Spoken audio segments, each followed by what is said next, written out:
Sound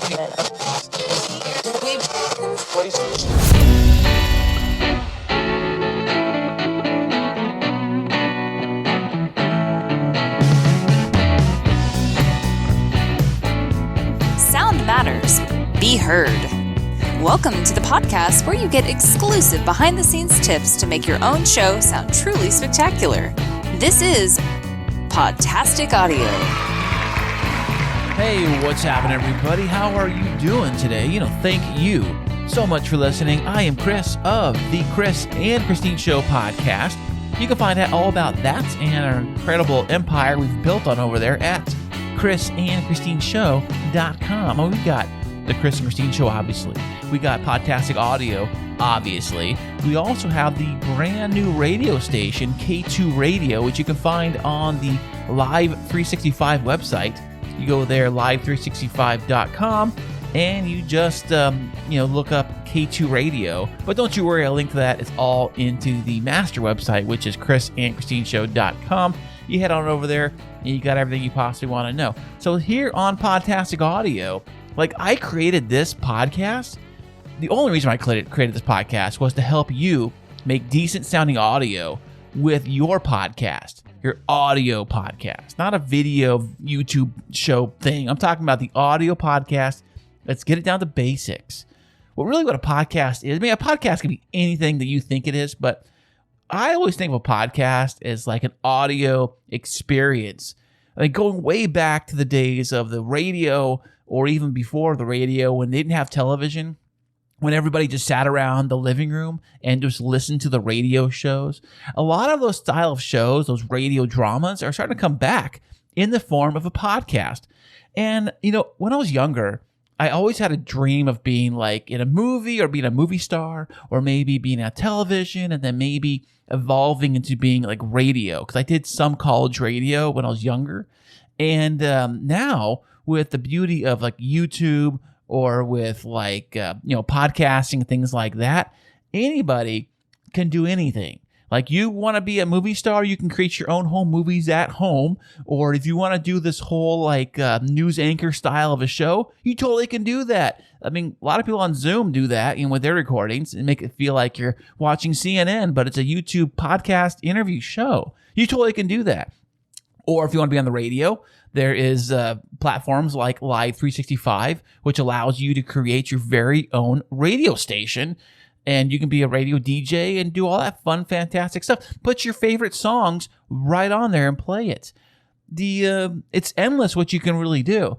The downside to all of that is the fact that because it's so easy to do, that anybody can do it. I think there's 4 billion different YouTube channels out there. The numbers could be, around that. I know there's at least 2 million podcasts out there right now. Now you think 2 million podcasts, that's a lot of podcasts. How am I ever going to stand out in the crowd when there's 2 million different shows and there's 4 billion different YouTube channels? How do I even stand out? Especially when you're going head to head with major big name shows that have very expensive gear and equipment and time and energy, and they've been doing it for a very long time. I know you're trying to create a show with a very simple equipment and gear, and I'm here to help you. And that's why I started the show in the first place, because I think that there are lots of YouTube channels and lots of other podcasts that have expensive gear. They've got a whole studio of equipment. I'm talking a music studio with 100-track recording console and all the bells and whistles and the room and the equipment and the gear and the expensive microphones and all of that stuff. Now, it's great. And they can show you which lever to push and how to record things on their multi-track recording and what program they use and what equipment they use and their Roadcasters and all that fun stuff. But you don't have that. I don't have that. So I'm here to show you what I've done on the Chris and Christine Show and this podcast as well with very simple gear and equipment. All I have is a Rode Pod mic I'm talking into. And the Rode Pod mic, it retails for $99. It's an XLR only microphone. I'm plugging it directly into an old Behringer audio interface. All this audio interface does is it takes the wire from the microphone, it plugs it into one of these slots for inputs, And then there's a USB connector that plugs directly into a computer. It can plug into any computer you want. And I'm recording directly into Audacity, which is free. So I don't have a lot of money invested into this podcast, and you don't have to either. I know that, like I said, there's a lot of podcasts out there that have tons of money and tons of gear on stuff, and you do not need that to create a decent audio podcast. And I haven't seen too many podcasts or even YouTube channels out there that are really addressing these shows that are just starting out. Like, I am just like you. I didn't spend a ton of money on stuff. I'm not saying I'm some big expert that has thousands of dollars invested in stuff. I don't work for anybody. So here on Podtastic Audio, we're going to help you design a decent sounding audio for your audio only podcast. Very simple, very quick, very easy. For some people, audio is very tricky to figure out. I don't know why, but first things first, get a decent microphone. It doesn't have to be the best, even a simple USB microphone. Make sure you are in a quiet environment. I mean, as quiet as you can be. It doesn't have to be like a noise bubble, totally isolated from the world. I mean, a closet, it works great. If you can get a closet, that's fine. And the next important tip I would say is get the right distance from the microphone. Probably 3 fingers length. If you take 3 fingers side by side, and that's probably the distance, maybe even a small fist, if you're depending on how big your hand is, I guess, between you and the microphone, like a fist distance away from it, and kind of talk to it as an angle so the air like blows past the microphone, not directly into the microphone. It does help eliminate some of those plosives. I mean, not all, depending on the microphone. I mean, the pod mic I'm using right now, it's pretty decent when it comes to some of those plosives. The one thing I noticed with the pod mic is that you probably don't even notice this, is that it doesn't do very well for a lot of low end, like bassier kind of tone. It doesn't give a lot of bass to your voice when you record with it. So you can tweak all of that in the post-production. Don't even worry about it. And the pod mic is pretty good. I recommend this microphone. $99. You can't beat it. It does it's a very good job. It's probably like very similar to like the SM7B microphone or some of the other ones. And in fact, if you're doing like a video show where you're doing a video thing, I have a pop filter on my microphone. And if it was in the camera shot, somebody who doesn't know nothing may see that and say, oh, he's got an SM7B microphone. It looks just like it with the pop filter on there. Ta-da! And nobody would know the difference, and they sound very close. I mean, you can make almost any microphone sound like any other microphone with some editing in the post-production. So don't even worry about that. Get yourself a decent microphone, get a decent quiet environment, and talk fairly close to it, and have a good time. So once you've already recorded your episode and your podcast is up and rolling, you've already said, hey, check this out, world. I got a podcast. Please listen to it. And you all know that getting a listen on your podcast, even just one, sometimes can be tricky and hard to do, especially a new listener, because why would someone push play on your podcast? And how do you make your podcast stand out when there's 2 million of them already there? Well, first things first, you got to make an amazing show, something that you're proud of, something that everybody else is proud of, somebody that the listeners are proud of. Make the best possible show you possibly can make. That's what you got. That's number one, I would say. If you really like your show, you're really proud of it, then at least have somebody else like me or somebody else at least review it and check it out and give you an honest opinion. That's the thing too. We say we want honest feedback on our show, but do we really want honest feedback? Because you may think a show sounds great and it's amazing. Your mom thinks it's wonderful. And then you give somebody else the chance to listen to it, and they do give you their honest opinion. And they're like, yeah, I don't know what this show's about, or I don't know what you're saying here. Why does it sound like you're in the underwater in a basement or something? I can't hear you very well. It sounds like crap, blah, blah, blah. Nobody wants to hear that. I mean, we don't want to hear a show that sounds like crap, but sometimes we kind of need to hear that so that we actually can improve. Now, depending where you host your podcast, I'm hosting this show on Anchor, and Anchor's totally free, and Anchor claims that they have IAB certified stats. So basically saying that the play count or downloads, however you want to look at it, are actually IAB certified. Now, what does IAB certified even mean? Well, IAB certified stands for the Interactive Advertising Bureau. Now, why would you even care about that? I'm not running ads. Well, that's a good point. Why would you care about that? If your stats are IAB certified, Basically, what it means is that the agency is saying this play on this podcast, on this episode, is actually a real person that is actually pushing play. And they have listened to this episode for a minimum of 1 minute in duration.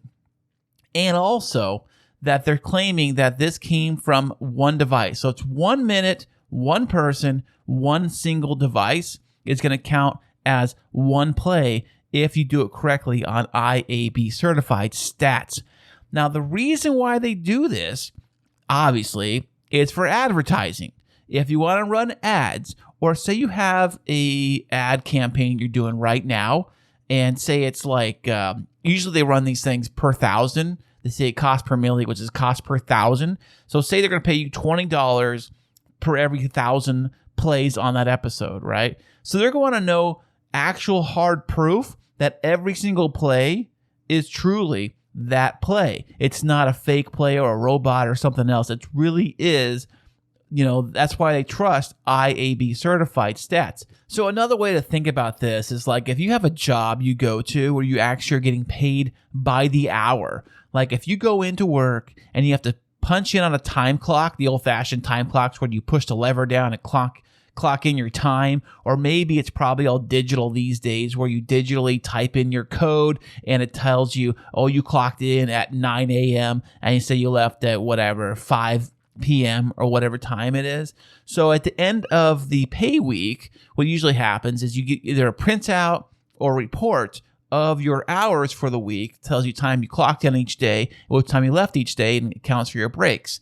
And usually you look at that and a supervisor has to either sign off on that or approve all of your hours for the week before they get sent off to payroll. And they cut you a check for your pay period. So just like IAB certified, it's basically saying, we are saying that these plays on your podcast are really the true and accurate plays for your show. Just like your hours you were at work, your supervisor has to authorize and check off and say, Johnny was here on Monday between 9 to 5. Yes, he was here for those hours. That's correct. Those hours are right. But sometimes there, problems do happen. Like I remember one time I was working for a place and I don't know what happened, but we had a meeting right after work. So say we got off work at 5 o'clock.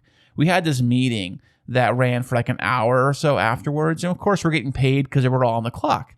So we get paid for the thing, and I write it down on the time clock, and I don't know what happened, but the lady that was going over all the timesheets, we had a punch clock thing back in the day, and she was going over all the hours for everything, and she was figuring it out, but I don't know, she was old or what her deal was, but I don't know what she's thinking, but somehow she thought that when I left at 6 o'clock p.m., 1 hour meeting, for some reason, she thought it was 6 a.m.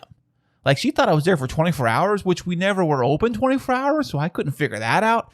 But what she did was she did all the calculations. She had written down all the time clocks, signed off on everything, figured everything out, double time, triple time, whatever it was. And they paid me for a 24-hour day. Trust me, I didn't give them the money back. I didn't ask for it, so it's whatever on that. But they totally screwed that up, So IAB certified stats is a way that kind of use it as a tool to make sure that these stats are really what they say they are. Now, I know if you're a new show, getting downloads is, not the easiest thing to do. Getting plays on your podcast is, it's trickier to do. And I know that there is a way that you can, if you wanted to, not saying you should, but there's a way to cheat the system. So I just came across an article from Earth Web. It says the 10 best places to buy podcast downloads in 2022. Well, check that out. Now, why would you buy podcast downloads? And can you even buy downloads? And how accurate are these if you buy a bunch of downloads? Does IAB certified kick these out, or do they let them slip on through? Well, I don't know. So it says here, if you're looking to build your podcast, obviously, and build a better audience, you kind of want to prove that you have an audience. But what if you don't have an audience? Well, I guess you just fake it till you make it. So just buy whatever you want. Now, not only can you buy podcast downloads, you also can buy Apple reviews, Spotify reviews, Instagram posts, Instagram likes, YouTube plays. The list is on and on. Anything where a physical person would actually have to comment or watch or review on, you can purchase. Now, I do not agree with doing that at all. Do not purchase fake plays or fake views or fake comments or fake reviews, which I think a lot of them are fake for the most part. So I don't agree on doing that at all. But if you were going to, they're saying these are the top 10 places to buy podcast downloads. And the first place they mention here is one called Media Mister. Now, it says here, if you want to buy podcast downloads, then Media Mister is one of the best choices. The website allows you to buy podcast downloads for all your episodes or just the last 5. Now, I guess the last 5 episodes usually are the ones that people really, if they're going to find your new show, they're going to listen to the most recent episode first, because the way it kind of displays in most of these players, it always shows the most recent one first, top of the list. So that's the one everybody's going to play first. So I guess you can boost those or you can buy other ones. Okay, the next one they say is called Get a Follower. All spelled one word, get a follower. Now, basically, this one does social media enhancement. So basically, like I said earlier, you can buy things like followers, probably on Twitter, Instagram, Facebook, whatever. Probably gets into more podcasting stuff later. The next thing they have here is Buy Real Media. It's just a veteran social media promotion service that lets you buy podcast downloads. Well, they all let you do that. Why would you do that? Like I said, if you want to grow your audience or grow a fake audience, really. It also says Buy Real Media considers your privacy with the utmost priority. It doesn't share the information with any other irrelevant party. Well, I'm sure that's what happens too. If you buy these things, they probably get your information, send it out to everybody. You probably spam to death. Next one they say is cheap subscribers. I'm guessing it's a cheap way to do it. You buy subscribers of some sort, and they probably fakely listen to your show, I guess. I'm not sure how this stuff really works. It says here, all the orders start getting delivered within 12 hours of the placement. So 12 hours is when you put the order in, and then immediately you'll see 1,000 to 5,000 downloads per day. If you want to buy more, you can buy more, it looks like. That is cheap subscribers. The next one they have here is Best Cheap Likes. Well, I'm assuming that you buy anywhere from 2,000 to 4,000 downloads. Wow, and you can split it across episodes. Well, some of these, it says ideal for people living in the USA, but also living outside of it. Cheap Likes, it says Best Cheap Likes will start delivering your order within 24 to 48 hours of placement. Now, I guess, this is up to you. I wouldn't do any of this stuff, but if you want to, these are places you can do it. Another one they say is SMM Networks. It's short for Social Media Marketing Networks, and I guess that means all about social media. The lower limit is 500, but the upper limit can be practically as high as you want. Now, is that dollars you're talking about or actual downloads? Oh, maybe it's downloads. Lower end at 500 downloads.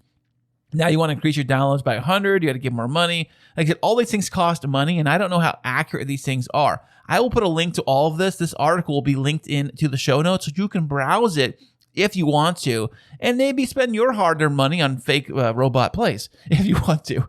Number 7 here they say is YouWinFrame. YouWinFrame is a great choice for people who want to quick downloads on their podcast episodes. I don't know what the cost is for this. It doesn't say here in the article. But like I said, all of these, here it says, plus YouWinFrame doesn't even ask you for a password or other login credentials.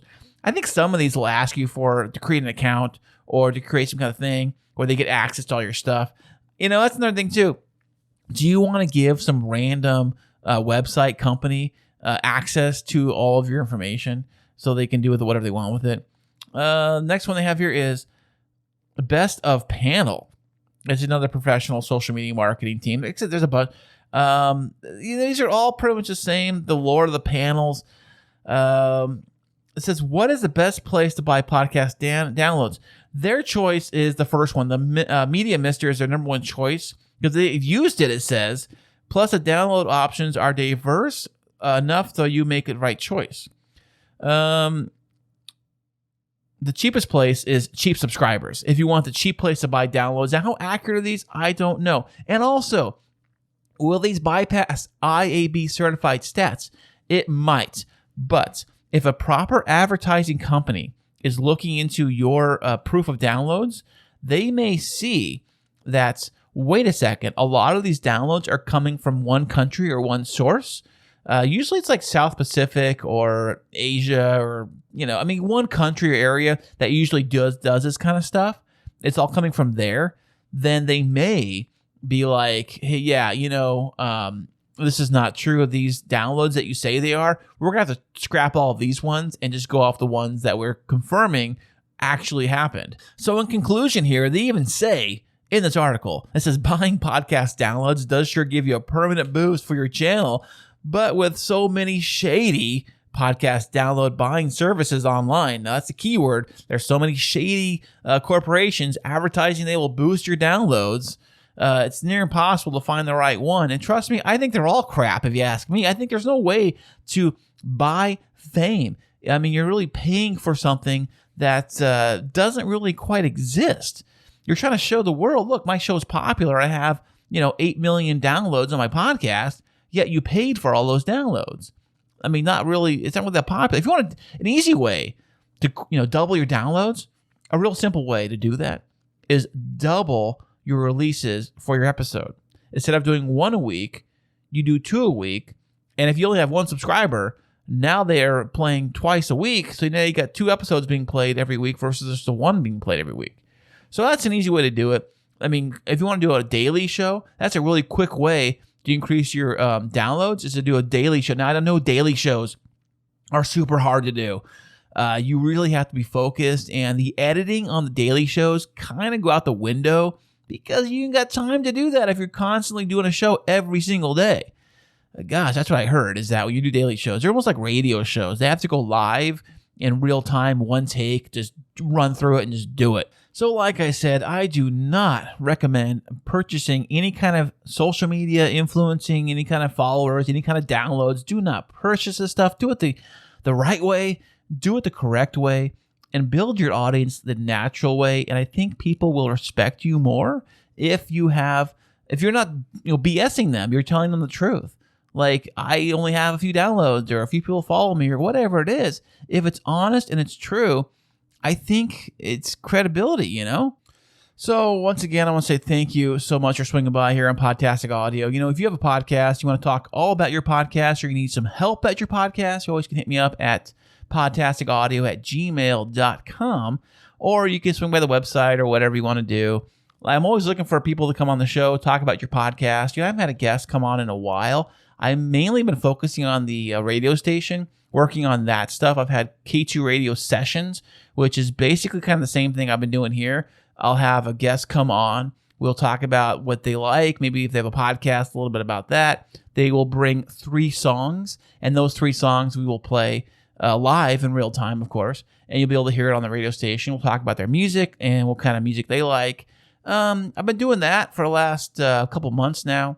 That's always been fun. So if you want to be on that too, you always can hit me up and we can figure something out. So until next time, you keep on making your amazing podcast with your amazing audio, and I'll see you next week.